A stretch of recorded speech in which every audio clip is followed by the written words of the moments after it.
그 후에 욥이 입을 열어 자기의 생일을 저주하니라. 욥이 입을 열어 이르되 내가 난 날이 멸망하였더라면 사내 아이를 베었다 하던 그 밤도 그러하였더라면 그날이 캄캄하였더라면 하나님이 위에서 돌아보지 않으셨더라면 빛도 그날을 비추지 않았더라면 어둠과 죽음의 그늘이 그날을 자기의 것이라 주장하였더라면 구름이 그 위에 덮였더라면 흑암이 그날을 덮었더라면 그 밤이 캄캄한 어둠에 잡혔더라면 해 날 수와 달의 수에 들지 않았더라면 그 밤에 자식을 베지 못하였더라면 그 밤에 즐거운 소리가 나지 않았더라면 나를 저주하는 자들 곧 리워야단을 격동시키기에 익숙한 자들이 그 밤을 저주하였더라면 그 밤에 새벽별들이 어두웠더라면 그 밤이 광명을 발할지라도 얻지 못하며 동틈을 보지 못하더라면 좋았을 것을. 이는 내 눈으로 환난을 보게 하였음이로구나. 어찌하여 내가 태에서 죽어나오지 아니하였던가. 어찌하여 내 어머니가 해산할 때에 내가 숨지지 아니하였던가. 어찌하여 무릎이 나를 받았던가. 어찌하여 내가 젖을 빨았던가. 그렇지 아니하였던들 이제는 내가 평안히 누워서 자고 쉬었을 것이니 자기를 위하여 폐허를 일으킨 세상 임금들과 모사들과 함께 있었을 것이요 혹시 금을 가지며 은으로 잡을 공관들과 함께 있었을 것이며 또는 낙태되어 땅에 묻힌 아이처럼 나는 존재하지 않았겠고 빛을 보지 못한 아이들 같았을 것이라. 거기서는 악한 자가 소유를 그치며 거기서는 피곤한 자가 쉼을 얻으며 거기서는 갇힌 자가 다 함께 평안히 있어 감독자의 호통 소리를 듣지 아니하며 거기서는 작은 자와 큰 자가 함께 있고 종이 상전에게서 놓이느니라. 어찌하여 고난당하는 자에게 빛을 주셨으며 마음이 아픈 자에게 생명을 주셨는고. 이러한 자가 죽기를 바라도 오지 아니하니 땅을 파고 숨긴 보배를 찾음보다 죽음을 구하는 것을 더하다가 무덤을 찾아 얻으면 심히 기뻐하고 즐거워하나니 하나님에게 둘러싸여 길이 아득한 사람에게 어찌하여 빛을 주셨는고. 나는 음식 앞에서도 탄식이 나며 내가 앓는 소리는 물이 쏟아지는 소리 같구나. 내가 두려워하는 그것이 내게 임하고 내가 무서워하는 그것이 내 몸에 미쳤구나. 나에게는 평온도 없고 안일도 없고 휴식도 없고 다만 불안만이 있구나. 아멘.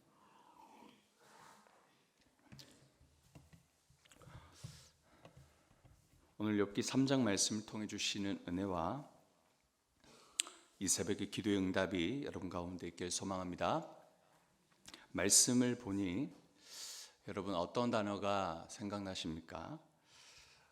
저는 고난 후에 찾아오는 낙담, 이 단어가 생각났습니다. 낙담이란 사전적인 의미가 일이 뜻대로 되지 않아 맥이 풀리는 것, 너무 놀라서 간이 떨어지는 듯 하는 것이 바로 낙담입니다. 낙담이란 아무리 믿음 좋은 성도라도 예수님을 믿고 또 깊은 교제가 있고 또 주님을 얼만큼 더 어떤 사람보다도 더 사랑한다 할지라도 이 낙담은 우리가 경험할 수밖에 없는 현실입니다. 하나님과의 그 친밀한 교제와 그리고 하나님과 동행한다 해도 피할 수 없는 것이 낙담이고 하나님과 깊은 교제를 한다 해도 누구도 면제받을 수 없는 사람이 없는 것이 바로 낙담입니다. 여기에는 거의 완벽에 가까운 한 사람 욥이 나오고 있죠. 1장 1절 말씀 보면 욥에 대해서 구체적으로 말씀하고 있는데 온전하고 정직하고 하나님을 경외하고 악에서 떠난 자라고 그렇게 소개하고 있습니다. 1장과 2장에 욥에게는 두 가지 재앙 수준의 큰 환난이 임합니다. 첫 번째 환난은 욥은 하루아침에 자신의 모든 가진 소유를 다 잃어버립니다. 자기 자식들과 가축과 종들까지도 잃고 만다는 것이죠. 하지만 욥은 그 자리에서 하나님을 원망하거나 죄짓는 모습은 전혀 보이고 있지 않습니다. 그런 일들이 터지자마자 욥은 오히려 하나님께 나아가서 예배합니다. 찬양합니다. 이렇게 욥은 온전하고 정직하며 하나님을 경외하고 악에서 떠난 자라는 것을 확실하게 증명해 주었습니다. 두 번째 환난은 직접적으로 욥 자신에게 닥쳐집니다. 온몸 정수리까지 악성 종양 피부병이 퍼집니다. 아무리 박박 긁어도 피와 고름이 줄줄 흘러도 계속 간지러운 그런 상태인 겁니다. 그를 보며 그의 아내가 굉장히 기분 나쁜 소리를 했죠. 절망과 같은 소리를 했습니다. 하나님을 욕하고 죽으라고까지도 했습니다. 욥은 그 자리에서 아내를 꾸짖습니다. 그리고 욥은 절대적으로 그런 상황에도 자신의 입술로 범죄하지 않았다라고 그렇게 기록하고 있습니다. 그 이후에 바로 욥의 세 친구 엘리바스, 빌닷, 소발이 등장합니다. 친구들은 욥을 본 순간 굉장히 소스라치며 놀랐을 것입니다. 그들이 알고 있는 욥의 모습이 아니었습니다. 굉장히 알아볼 수 없을 정도로 상해 있고 폭삭 늙어져 있는 욥의 모습을 보고 어떤 말이 필요 없었습니다. 그냥 펑펑 울면서 울부짖으면서 그렇게 얼마나 울었으면, 얼마나 마음 아팠으면 온종일 7일 동안 땅바닥에서 함께 옷을 찢고 티끌을 날리며 자기 머리에 뿌리고 그렇게 통곡을 했습니다. 자, 여기까지 2장의 말씀입니다. 3장 1절 보시면요, 그 후에 어떤 그 후이겠습니까? 7일이 지난 그 후에 7일 만에 통곡만 하고 서로 아무 말도 못하는, 그저 울기만 하다가 욥이 이제서야 3장에 와서 7일이 지난 이제서야 입을 열고 했던 첫 마디가 바로 자기 생일을 저주하는 그런 말이었습니다. 자신의 날을 하찮게 여겼다라는 그런 의미입니다. 하나님을 하찮게 여긴 것이 아니었습니다. 원망하는 것이, 하나님을 원망하는 것이 아니라 자신의 태어난 날, 자신의 그 생일만을 그렇게 한탄했다라는 것입니다. 그동안 아무 말도 못할 정도로 아팠고 그동안 힘들었고 이제 7일 만에 그 고통의 소리를, 아픔의 응어리를 이제서야 터뜨린 것입니다. 그 어떤 사람도 욥과 같은 환난이 쉴 틈 없이 재앙과 같은 이 수준의 환난이 임했는데 기뻐할 사람이 어디 있겠습니까? 감사할 사람이 어디 있겠습니까?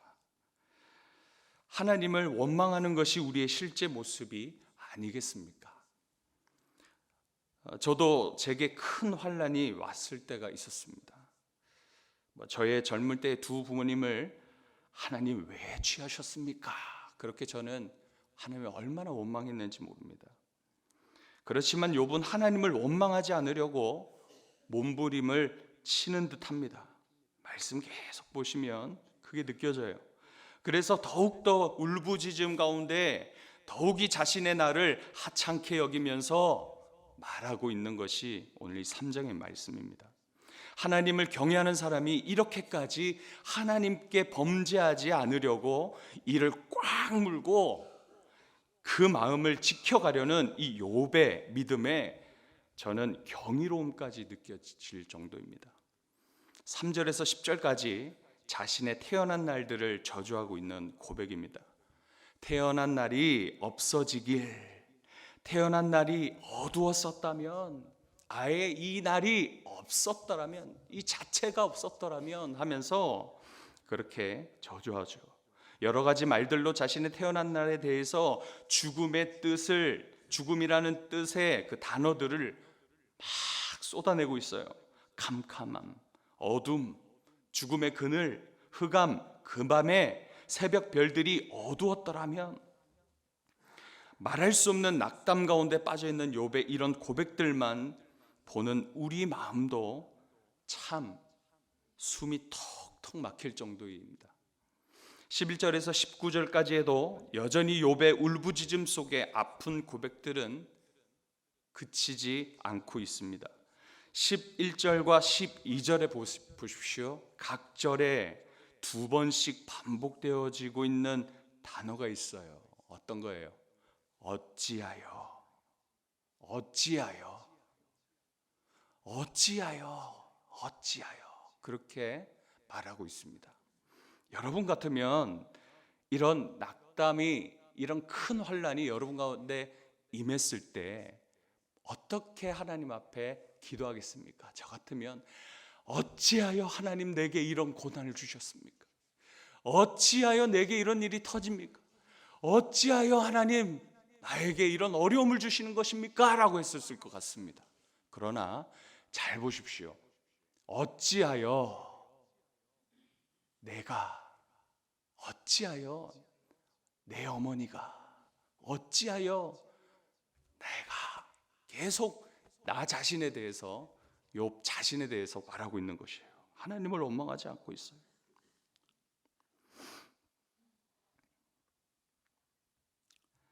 우리가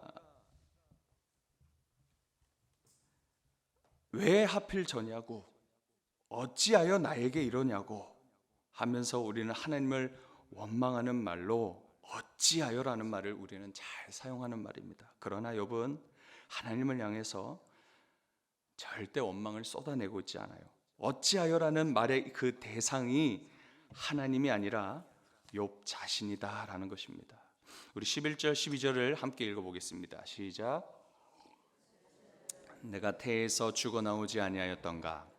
어찌하여 내 어머니가 해산할 때에 내가 숨지지 아니하였던가? 어찌하여 무릎이 나를 받았던가? 어찌하여 내가 젖을 빨았던가? 예수님도 같은 맥락으로 십자가상에서 하신 이 말씀 우리는 기억하고 있습니다. 엘리 엘리 라마 사박다니, 나의 하나님 나의 하나님 어찌하여 나를 버리셨나이까? 예수님은 이 어찌하여 나를 버리셨나이까 라는 이 말씀은, 여러분 여기서 어떤 마음이 느껴지세요? 불신앙이 느껴지십니까? 하나님에 대한 원망이 느껴지십니까? 그렇지 않습니다. 십자가의 그 고통이 너무나 견딜 수 없어서 나온 탄식의 말씀이었던 것입니다. 예수님도 인간의 몸으로 오셨기 때문에 우리가 겪을 수 있는 모든 감정과 고통, 아픔, 수치를 똑같이 느끼셨다라는 것을 우리는 알 수 있습니다. 여러분, 오늘날 우리 한국이요, 자살률 몇 위에 있는지 아십니까? 지난 13년간은 1위였습니다. 이제 2위로 떨어졌다라고 합니다. 그렇게 1, 2위를 다투는, 이 자살률 1, 2위를 다투는 나라가 우리 대한민국이었습니다. 그만큼 우리나라 사람들은 스스로 생명을 끊는 일들이 비일비재합니다. 욥 또한 사람이었어요. 사람입니다. 무한하지 않습니다. 연약합니다. 너무 삶이 힘들고 아프고 소망이 없는 시간이 길어지면 죽음을 생각하게 되어지는 것입니다. 욥도 그렇습니다. 17절에서 19절, 거기서는 악한 자가 소유를 그치며, 거기서는 피곤한 자가 쉼을 얻으며, 거기서는 갇힌 자가 다 함께 평안히 있어 감독자의 호통 소리를 듣지 아니하며, 거기서는 작은 자와 큰 자가 함께 있고 종이 상전에게서 놓이느니라. 이처럼 11절과 12절에 어찌하여라는 말이 4번 반복하면서 눈에 보이는 상황을 보며 후회하고 탄식 후에 이제는 저 세상 죽음 이후의 장소를 바라보고 떠올리면서 17절에서 19절까지 반복되어지는 이 네 번의 반복되어지는 단어, 거기서는 그렇게 말하고 있습니다.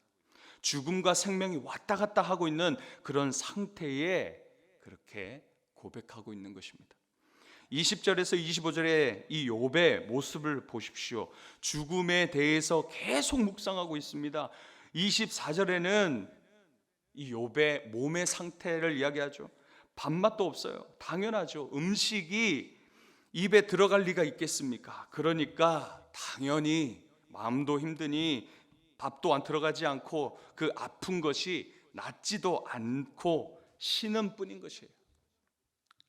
25절과 그리고 26절의 욥의 상태를 보십시오. 우리가 알고 있는 공황장애를 겪고 있는 듯한 증상이 그에게 찾아와 있습니다. 자신이 아프기 때문에, 그리고 겪고 있는 말도 못할 엄청난 재앙 같은 일들, 그에게 따른 스트레스로 불안감은 물론입니다. 두려움도 밀려와 평온하지도 않고 쉼도 없는 그런 상태인 거예요. 죽음이 두려운 거예요. 이제 난 죽겠구나. 두리번거리면서 불안감 속에 빠져있는 이 욥의 모습이 오늘 3장 전체의 말씀의 모습입니다. 이 모습이 바로 오늘날 우리들의 모습과 같다는 것이에요. 그리스도인이라도 여러분 환난을 겪습니다. 고난도 역경도 찾아옵니다. 질병도, 정신적인 충격도, 자살 충동도 당연히 우리는 사람이기 때문에 느낄 수 있고 겪을 수 있어요. 하지만 23절에 보시면 그가 이 죽음의 자리에서 발견한 한 가지 있습니다. 여러분 자세히 보세요. 3장에 단 한 번도 하나님에 대해서 그나마 유일하게 말한 이 구절이 23절 구절입니다. 우리 23절 함께 읽어보겠습니다. 시작. 하나님에게 둘러싸여 길이 아득한 사람에게 어찌하여 빛을 주셨는고. 죽음과 아픔과 극심한 스트레스 속에, 공황장애로 죽음의 불안감 속에, 두려움 속에 있는 그에게 하나님이라는 단어가 그의 입술에서 나온 거예요. 그것도 하나님의 둘러싸시는 은혜가 욥 자신의 인생을 덮고 있음을 이 죽음의 자리에서 발견한 것입니다. 그렇기 때문에 그는 바뀌지 않는 이 현실에도 밥맛도 없고 탄식뿐이고 늘 불안하고 두려우며 아프고 그런 상태에도 하느님에게 이 둘러싸임의 은혜를 입었다라는 것, 이 하나로, 이 진리인 말씀 하나로 죽음의 자리에서 일어설 수 있는 힘을 얻게 된 것입니다.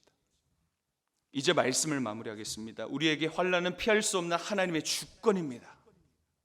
이해하려고도 하지 말고 벗어나려고도 하지 마십시오. 그곳에서 하나님이 환난 중에 우리를 둘러싸고 있음을 보는 것만 우리가 할 수 있는 것은 다른 건 없습니다. 살 소망까지 끊어지는 고난이 현재 여러분 가운데 있으십니까? 앞으로 이 환난이 찾아온다 해도 우리를 둘러싸시는 하나님을 여전히 신뢰하시는 여러분 되시길 바랍니다. 내일 눈을 떠도 여전히 우리의 닥친 이 현실 환난은, 우리의 이 어려운 이 상황은 여전히 밥맛 없고 신음하고 불안 가운데 있다 하여도 끝내 욥을 웅덩이와 수렁에서 끌어내사 반석 위에 세우시고 견고하게 하신 하나님만을 바라보는 우리의 믿음만이 우리를 살게 한다라는 것을 여러분 마음에 새기시고 그 믿음 붙들고 기도하며 사시는 이곳에 계신 모든 우리 교회 성도님들 되시길 간절히 축원합니다. 기도하겠습니다. 하나님, 아무것도 할 수 없는 죽음의 웅덩이와 헤어나올 수 없는, 빠져나오려고 몸부림치면 칠수록 더 깊은 곳으로 빠지는 수렁과 같은 곳에서 우리를 건져 올리시고 반석 위에 세우셔서 경고케 하실 하나님의 그 은혜를 이 시간 구합니다. 욥처럼 몸과 마음이 아픈 성도들 여기 있습니다. 이들을 둘러싸시는 은혜로 죽음의 자리에서 일어설 수 있도록 하나님 은혜를 주시고 세임을 허락하여 주시옵소서.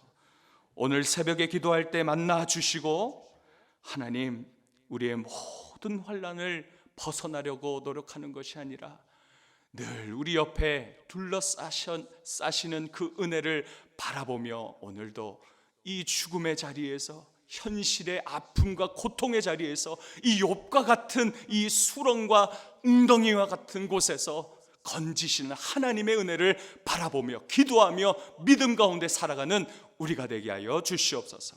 감사드리며 예수님의 이름으로 기도합니다. 아멘.